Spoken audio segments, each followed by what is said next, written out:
Assalamualaikum warahmatullahi wabarakatuh. Waalaikumsalam warahmatullahi wabarakatuh. Alhamdulillahi wassalatu wassalamu ala sayyidina Muhammad ibn Abdullah wa ala alihi wa sahbihi wa mawalah wa man tabi'ahum bi ihsanin ila yaumil qiyamah.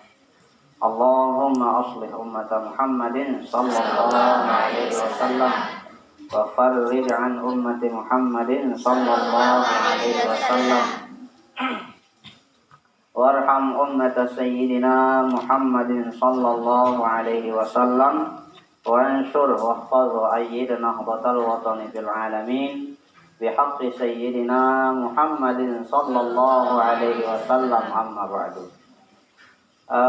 Sebelum kita mulai, saya punya permintaan kepada kalian. Boleh saya minta sesuatu?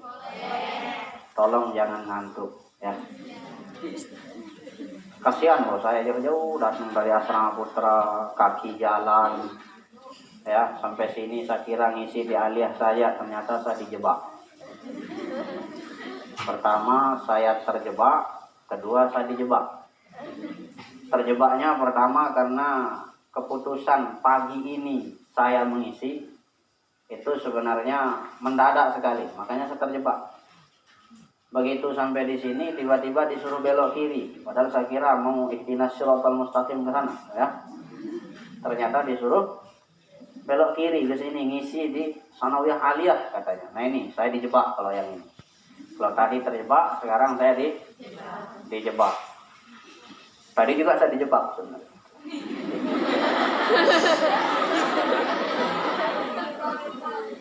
Di sana dijebak, di sini dijebak. Ya, nggak kasihan lihat saya nunduk terus.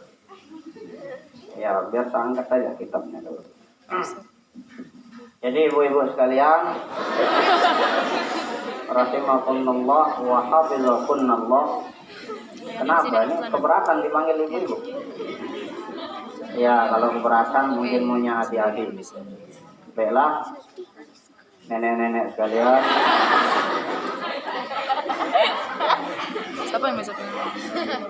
Pagi ini kajian kita kitab At-Taqriratus Sadidah, karangan Al-Habib Zain bin Ibrahim bin Zain bin Sumayqah. Beliau ini keturunan Rasulullah sallallahu alaihi wasallam. Alhamdulillah saya kenal beliau. Beliau dari Madinah. Pernah ke Pancor saat saya di Ma'had. Dan alhamdulillah beliau tidak tahu saya sama sekali. Jadi ini namanya cinta bertepuk sebelah kenal. Karena hanya saya yang kenal beliau, beliau tidak kenal saya. Jadi beliau itu luar biasa sekali hadirin. Kalau ngaji, apalagi depan santriwati atau depan banat. Kalau dulu kan di sini banat, sini bani. Beliau ngaji itu tidak mau hadap yang ini. Begitu aja. Selalu hadap yang bani. Ya, kalau yang banat tidak mau dilihat. Yang santriwatinya tidak dilihat, tapi yang santri saya yang dilihat. Nah, kalaupun menghadap ke arah santriwati, beliau tidak langsung lihat begitu. Tapi beliau selalu menghadap ke atas. Jadi kalau menjelaskan tuh, ya tidak mau lihat hidung mancungmu maksudnya, ya tidak mau lihat hidung pesek, hidung mancung. Jadi beliau kalau ngaji itu selalu hadap. Dan saya kayaknya mau pakai cara itu, ya, pakai cara itu ya, tidak ngelihat ya. Jadi ke sana aja. Nah itu, jadi alhamdulillah beliau masih hidup dan salah satu yang mengagumi Bapak Tuan Guru Bajang. Beliau orang Madinah. Pernah menitipkan salam melalui Tuan Guru Haji siapa namanya? Subki As-Sasaki, pimpinan Pondok Pesantren Nurul Madinah. Kuripan ya, mana? Pokoknya bagian-bagian sana lah. Nah, itu menitipkan salam kagum daripada beliau pengarang kitab ini kepada Bapak Tuan Guru Bajang. Siapa Tuan Guru Bajang? Tuan Guru Bajang itu Ketua Dewan Pembina Pondok Pesantren Hikmatus Syarif. NWTI Salut. Tuh. Ya. Jadi kita harus bangga, harus kagum. Nah, tapi adik-adik sekalian, saya punya satu kata hikmah untuk kalian. Kata siapa? Hikmah. Kata hikmah. Jadi hikmah mengatakan begini. jangan bangga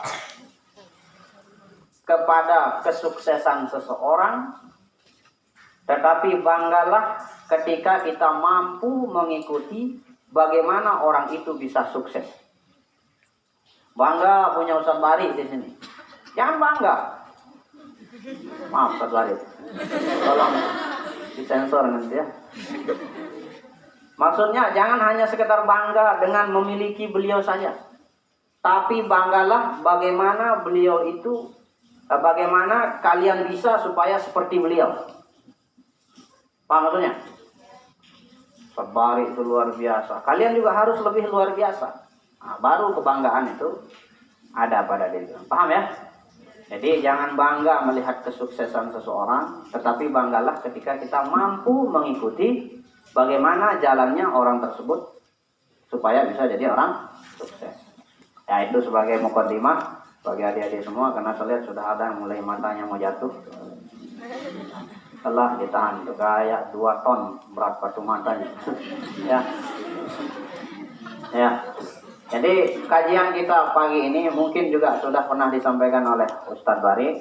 Nah, tapi pagi ini kita akan kaji tentang makruhatus shaum. Makruh-makruh yang dikerjakan ketika berpuasa. Nah, saat puasa itu apa saja makruhnya? Ya. Saat berpuasa makruhnya apa saja? Yang pertama al-alku. Bukan alki ya. Al-alku. Ain lam kap. Tidak ada ya di akhir. Kalau ada ya di akhir dibaca al-alki. Apalagi tambah la di awal, kemudian lam waw lalu alki. Jadi tolong jangan ada yang bergetar. Nah, pertama yang makruh kita lakukan itu adik-adik, ibu-ibu, bapak-bapak sekalian, al-alku. Apa itu al-alku? Al-alku itu adalah mengunyah-ngunyah. Misalnya poro-poro nunggu waktu maghrib, dilihat ada pasir di pomok-pomok. Itu hukumnya makruh. Nah, jadi saya coba jabarkan hukum daripada memasukkan sesuatu ke dalam rongga mulut nih, ke dalam mulut nih. Ada 4 hukumnya. Jadi saya lihat. Ada berapa? Ada 4. Pertama tadi makruh. Makruh kalau tidak ada tujuannya. Ya kayak tadi. Misalnya gres di porok-porok. Atau tutup atumnya, pulpennya di porok-porok. Ya, itu hukumnya makruh. Atau memasukkan segala sesuatu ke rongga mulut ini tanpa ada hajat, tanpa ada tujuan, itu hukumnya makruh. Bagaimana Ustadz kalau kita masukkan es batu? Es batu. Enak kan daripada batu yang dimasukkan. Es batu. Nah, jadi apakah batal puasanya? Enggak batal puasanya karena tidak ditelan.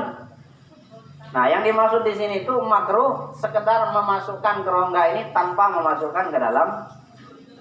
Ya, walaupun cabai sergam nggak memasukkan. Yang penting tidak tertelan, maka itu hukumnya makruh. Tapi ingat, kalau tertelan batal. Cuma kan tidak ada kerjaan namanya. Ya, masa datang ke dapur, bi. Kira endeng sebian deh. Ya, minta cabenya ke dapur. Porok-porok, saya mau apa istilahnya sekarang tuh? Nunggu puasa tuh. Kamu ngabuburit dulu pakai cabai. Nah, itu pertama hukumnya makruh. Yang kedua hukumnya sunnah. Sunnah. Kapan memasukkan sesuatu ke mulut ini hukumnya sunnah? Ketika kita berwudu. Wudu. Ya, ketika berwudu. Nah, kemudian ketika berwudu diperhatikan. Apa yang diperhatikan? Caranya. Karena ada 2 model manusia ketika kumur-kumur saat wudu. Ya, pertama makhluk halus, yang kedua makhluk gemes. Saat kumur-kumur. Mana maksudnya kumur-kumurnya makhluk halus? Slow. Itu makhluk halus caranya. Ya. Yang kedua ada makhluk yang gemes. Sampai giginya rontok dia kumur-kumur misalnya ya. Nah, jadi 2 dua cara ini menyebabkan hukum yang berbeda-beda, adik sekalian, ketika masuk ke dalam tenggorokan. Nah, ketika misalnya kumur-kumurnya pelan, normal, tidak sengaja tertelan, maka itu tidak batal puasa, dimaafkan. Tetapi ketika kayak tadi ngamuk, ya, kayak gempa 5,7,0 SR, saya ingat dulu sini, masya Allah,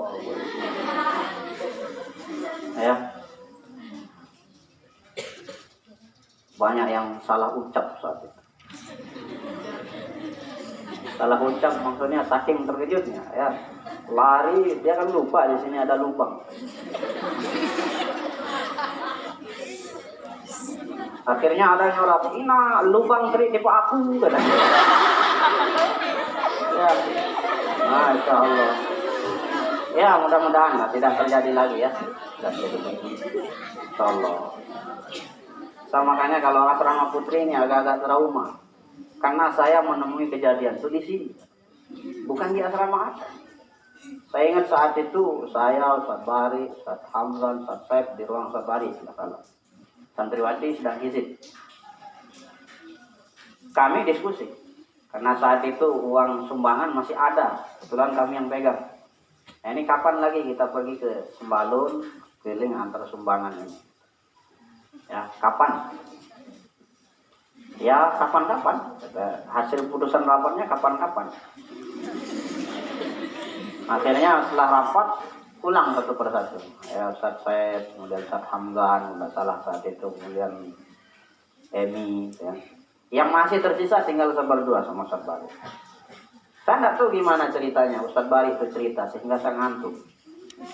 Jadi kalian hizib di sini, saya dan Ustaz Bari di ruangan itu cerita-cerita, tiba-tiba itu sudah tidak sadarkan diri. Bangun-bangunnya karena gempa. Akhirnya tuh motor kebetulan saya parkir di sana. Tuh pas sudah di depan kantin tuh saya parkir motor. Nah, begitu mulai goyang joget, ya, saya langsung lari. Saya duluan lari. Saya tidak pedulikan Ustaz Bari, ya. Terserah sudah Ustaz Bari, saya lari sendiri. Nah, begitu saya di terowongan lorong. Di lorong ini saya lari ke selatan gitu, menuju ke sini. Saya sudah lihat juga tembok yang di Pak Guru, Pak Padlan ini yang sudah begitu. Kayak ular kobra kan begitu. Pokoknya jarak antara kepala saya dengan tembok itu saat itu yang bekas goyangan itu ya kira-kira sejengkal. Ya, kira-kira sejengkal. Nah, begitu saya keluar, pas jarak 1 detik saya lari dari sini, langsung ambruk terus. Telat 1 detik saja, kalian tidak bisa lihat saya di sini. Nggak bisa lihat saya di sini. Ya, begitu saya, langsung saya saksikan di depan. Pokoknya saya saksikan betul bagaimana rupanya runtuh tuh temboknya semua. Runtuh, kemudian jadi korban adalah motor. Padahal motor itu diberikan saya pakai oleh pondok. Nah, sudahlah motor saya hilang, dikasih sumbangan, ditimpa pula, ya. Nah, baru saya ingat Ustaz Bari, astagfirullahaladzim. Setelah ambruk itu baru saya ingat Ustaz Bari. Ya, langsung walaupun masih agak goyang-goyang dikit, saya naik di reruntuhan itu. Ya, saya lihat Ustaz Bari. Tidak ada jawaban sama sekali. Mulai, masya Allah, ini lebih dari 7,0 di sini. Ya. Gimana nasibnya Ustaz Bari? Tapi karena masih goyang begitu, saya, ya nantilah. Besok pagi saya cari, niatnya begitu. Ya. Nah, langsung saya lari ke sini, santriwati itu, masya Allah, hiziban semua di sini. Ya, nyambung hizibnya di sini. Tumben saya jumpai nangis yang begitu ramai. Ya, nangis yang begitu ramai. Nah, begitu saya lari ke sini, ada di sana nyala senter HP Nokia warna hitam kecil. Kemudian baju kalau tidak salah warna putih. Begitu saya lihat ternyata Ustaz Bari di sana. Itu kecerdasan Ustaz Bari. Ya. Andai saja dia ikuti jejak saya, Ya mudah-mudahan kita panjang umur semua ya. Tapi beliau ambil jalur utara, langsung menghampiri anak-anak yang sedang menangis ketakutan. Ya begitulah. Ya makanya sendal itu setelah subuh baru saya cari ke belakang. Makanya lari ke Rengas terus ke sini itu ya dalam keadaan tidak pakai sendal. Lebih lagi kalau pulang, pas pulang itu H-1 saya pulang. Begitu turun dari Pusuk, ya, lewat Pusuk itu, saya isi bensin full di sini di perempatan apa namanya, Batu Gumbung. Saya isi bensin full di sana. Saya sama satu orang santri, ya. Nah begitu turun lewat dari Pusuk, dari Pemenang sampai rumah saya, jujur aja saya menitikkan air mata, nangis. Ya, kotaku yang dulu subur, hidup makmur, biasa rame, sepi, kayak kuburan. Di kiri kanan itu puing-puing semua. Nah pas begitu saya sampai di Sanbaro namanya, dekat dari Lentang Bagian, di sana mati motor saya. Ya dari Lentang Bagian sudah mati sebenarnya. Nah cuma kan saat itu ya jangankan dagang bensin, ya. Dagang nyawa pun saat itu tidak ada. Iya, ukurannya begitu. Jadi lama sekali jalan-jalan itu saya susuri, tidak ada satupun dagang bensin. Akhirnya saya telepon bapak, Pak, jemputlah. Akhirnya saya dijemput, motor dijemput, sama-sama naik open cup. Itu kejadiannya saat itu. Ya, kok lari cerita sama ya. Nah, pertama itu apa? Mengunyah-ngunyah sesuatu. Nah, hukum yang kedua tadi apa? Sunnah kalau wudu. Ketiga hukumnya mubah. Boleh, tidak makruh. Ya, tidak makruh. Mubah hukumnya. Kapan dia mubah? Ini khusus bagi ibu dapur. Khusus bagi ibu dapur. Karena ibu dapur itu harus memasak sesuai dengan selera kalian. Ya. Sengaja biar kamu protes. Sesuai selera kalian. Jadi jangan-jangan sampai nanti kurang sih, kelebihan sih, ya kurang cabai, kelebihan cabai. Jadi kalau untuk ibu dapur memasukkan, merasai, apa kalau bahasa kita?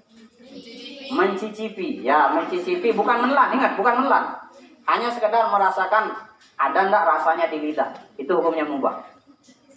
Ya, itu hukumnya mubah. Boleh, karena itu untuk hajat. Tapi jangan, ini tidak berlaku bagi orang yang tidak punya keahlian di dalam bidang memasak.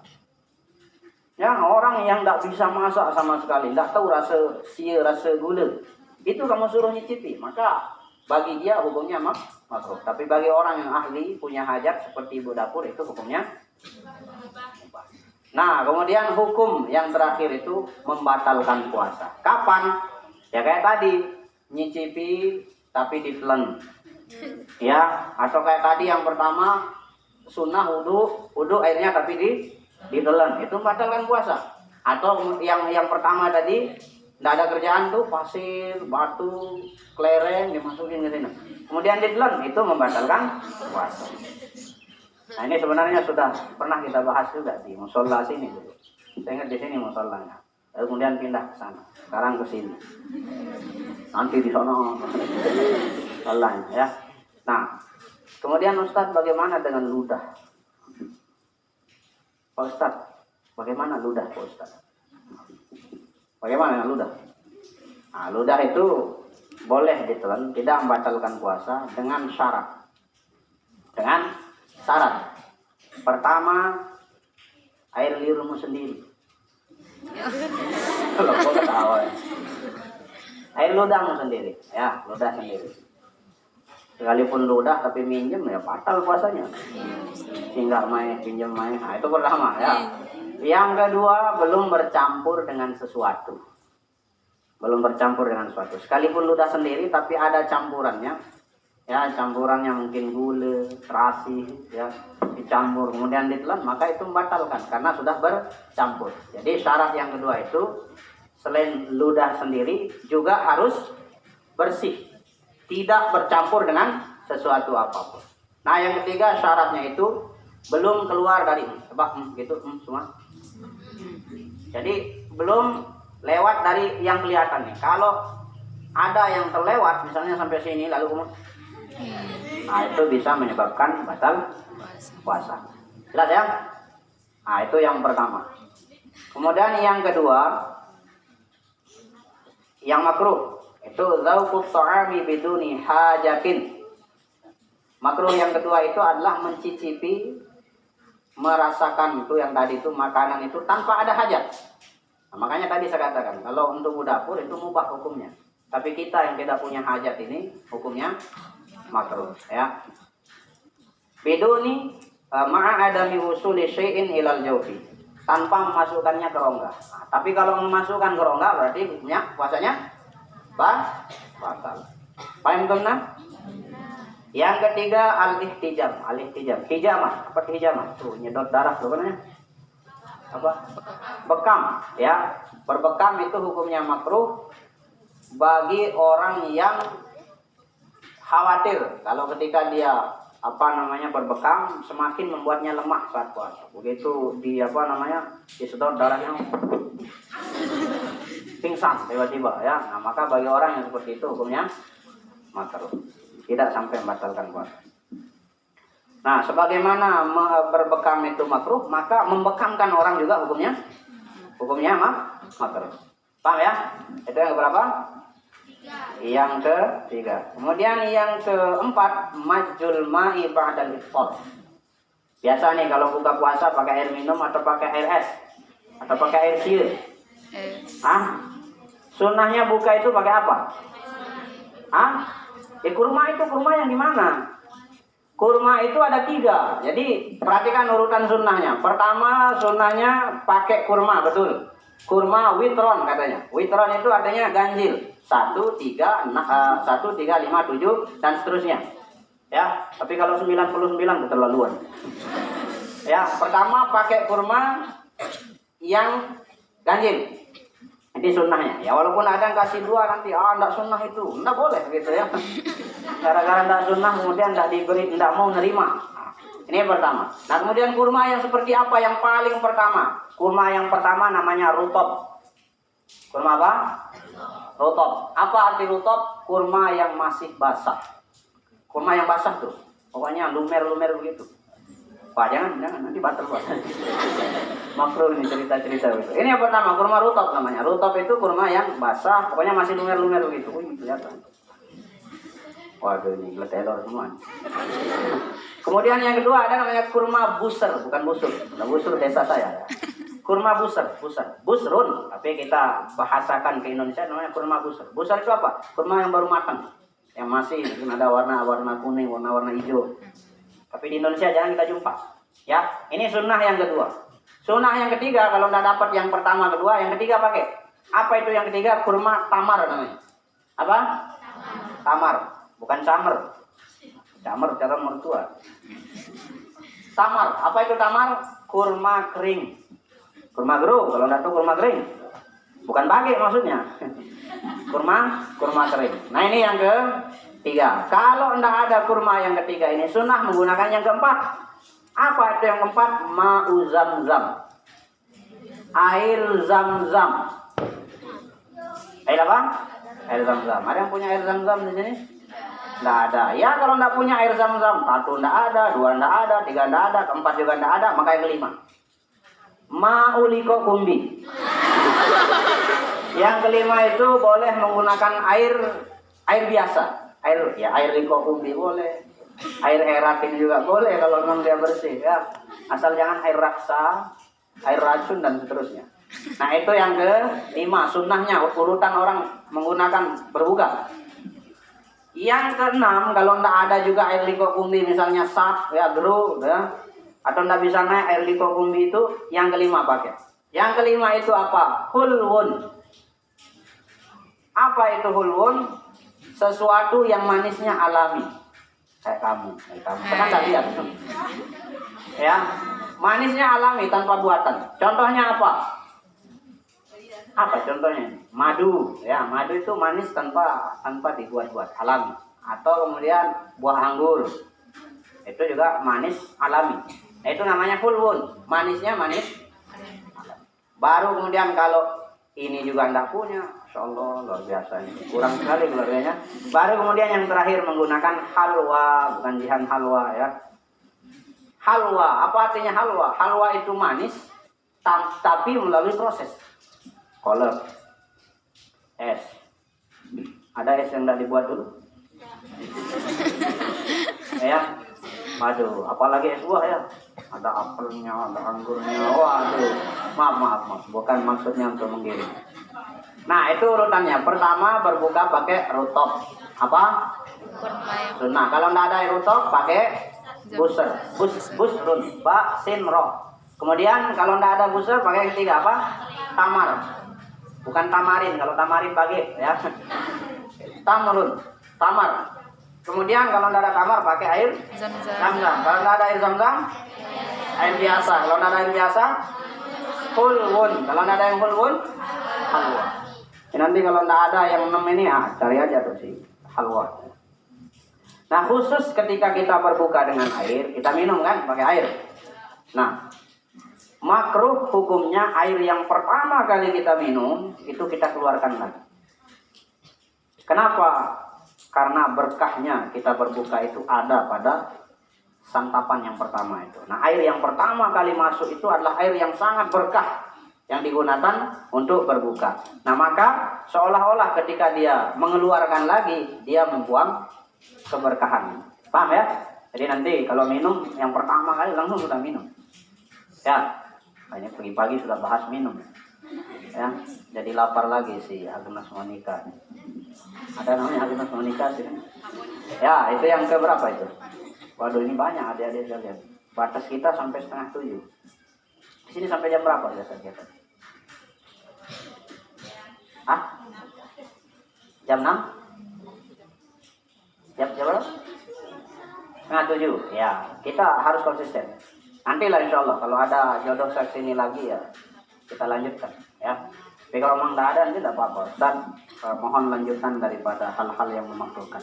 Nah, intinya adik-adik sekalian, kenapa Al-Maghfurlah Bapak Tuan Guru selalu menghidupkan ba'da subuh supaya kita itu jangan tidur.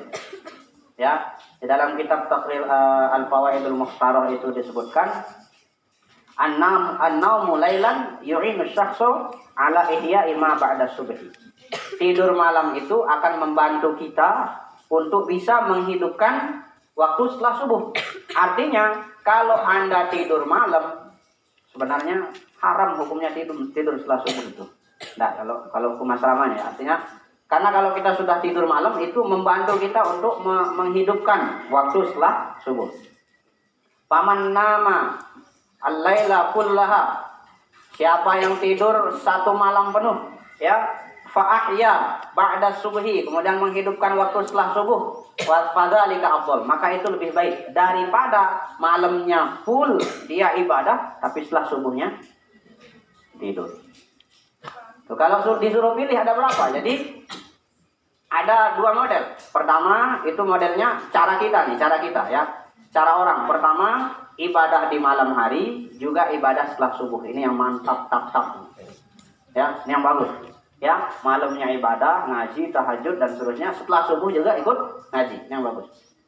Kemudian model yang kedua ada yang malamnya itu ibadah, ngaji dan seterusnya, tapi setelah subuh tidur. Nah, ini kurang bagus. Kenapa? Di dalam kitab itu disebutkan li'annahu waqtun syarifun khususun fi Ramadan. Karena setelah subuh itu adalah waktu yang sangat mulia, terkhusus lagi ketika bulan suci Ramadan. Ya. Nah, itu yang kedua. Yang ketiga, ada orang tidak begitu menghidupkan waktu malam, artinya tidak ibadah, tidur begitu, tapi setelah subuhnya dia ibadah. Ini juga bagus. Ya. Nah, yang keterlaluan itu yang keempat, malamnya tidak ibadah, setelah subuhnya buat petak. Ya, jadi tidur. Saya dulu ada kawan satu keluar air terjun. Dan air terjunnya itu membuat sumur di kitab. Begitu dibangunkan. Iya. Itu masih mending kan, hanya teman dekat yang lihat. Yang bahaya tuh kalau buat bom Hiroshima Nagasaki. Gitu ya. Bahaya. Nah itu bahaya tidur di majelis. Ya. Nah ini. Jadi adik-adik sekalian, mari kita hidupkan waktu-waktu setelah subuh ini dengan mengikuti kajian-kajian dari ustaz-ustaz. Ya kalaupun ada yang tertidur, yang penting niat awalmu itu sudah ingin ikut ngaji. Ya, daripada tidur di ruangan kan sudah tidak niat ngaji namanya. Tapi kalau sudah datang ke musola, pasti dia sudah berniat mengaji. Kalaupun tertidur, insya Allah dia juga dapat pahala mengaji. Nah, yang terakhir sekali adik-adik sekalian itu adalah al-ghuslu bil inggimas. Mandi nyelam. Itu hukumnya makruh. Ya, mandi dengan menyelam. Nah, nantilah kita bahas lagi. Ya, mudah-mudahan kajian singkat kita ini bisa memberikan ilmu terkhusus bagi saya pribadi dan bagi kita semua, supaya kita menjauhkan perkara-perkara yang dimakruhkan ketika kita berpuasa. Oh, ini tinggal 3 tapi nanti. Naktabi bihadzal qadar insyaallah barakatan wa nafi'ah. Subhanakallahumma wa bihamdika asyhadu an la ilaha illa anta astaghfiruka wa atubu ilaik. Ini langsung doa gimana? Doanya pakai doa pusaka. Bismillahirrahmanirrahim. Rabbana anfa'na bima 'allamtana, rabbi 'allimna alladhi yanfa'una, rabbi faqihna wa faqih ahlana wa qarabatil lana ma'ahlil qudri unsa wa zakar, rabbi waffiqna wa waffiqhum lima tartadi qawlan wa fi'lan warzuq kulla halalan daima wa akhilla asqiya ulama nawadir khairi wa nufqa kulla syarr rabbana aslih lana kulla syu'un wa akhir bil ridha waqdi anna rabbana kulla duyun qabla an ta'tiyana rusulul manun واغفر استر أنت أكرم من ستر ربنا يا ذا الجلال والمنان انشرا لواء نهضة وانقذنا دائما من الفتن واهدي الرجال وانصرنهم في العشايا والبكاء ربنا يا ذا الجلال والمنن انشرا لواء نهضة الوطن واحفظنها دائما من الفتن وهي رجالها على السنن وانصرنهم في العشايا والبكار ربنا يا ذا الجلال والمنان وانشرا لواء نهضة الوطن واحفظنها دائما من الفتن وهدي الرجالها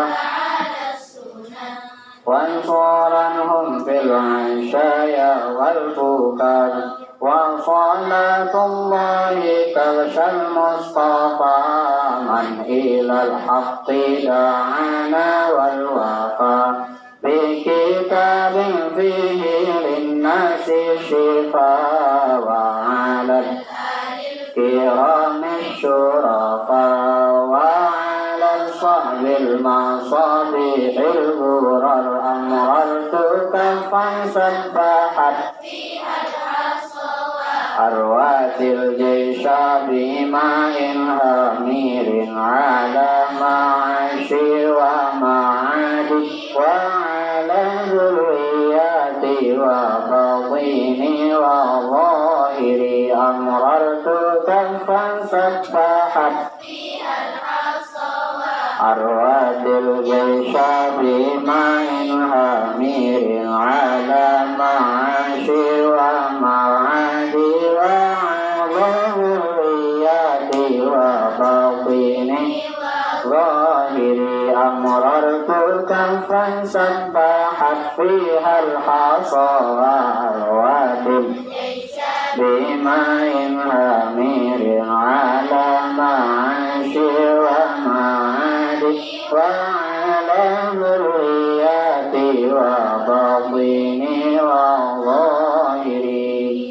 Sallallahu wasallam alaika ya Rasulullah, sallallahu wasallam alaika ya Habibullah, sallallahu wasallam alaika ya syafi'al mudnibin. Allahumma syafi'ahu fina, Allahumma syafi'ahu fina, Allahumma syafi'ahu fina. Subhana rabbika rabbil izzati amma yasifun, wa salamun alal mursalin, walhamdulillahi rabbil alamin. Al-Fatihah. Allahumma waffiq wal hadi ila sabilir rasyad. Wassalamu alaikum warahmatullahi wabarakatuh. Waalaikumsalam.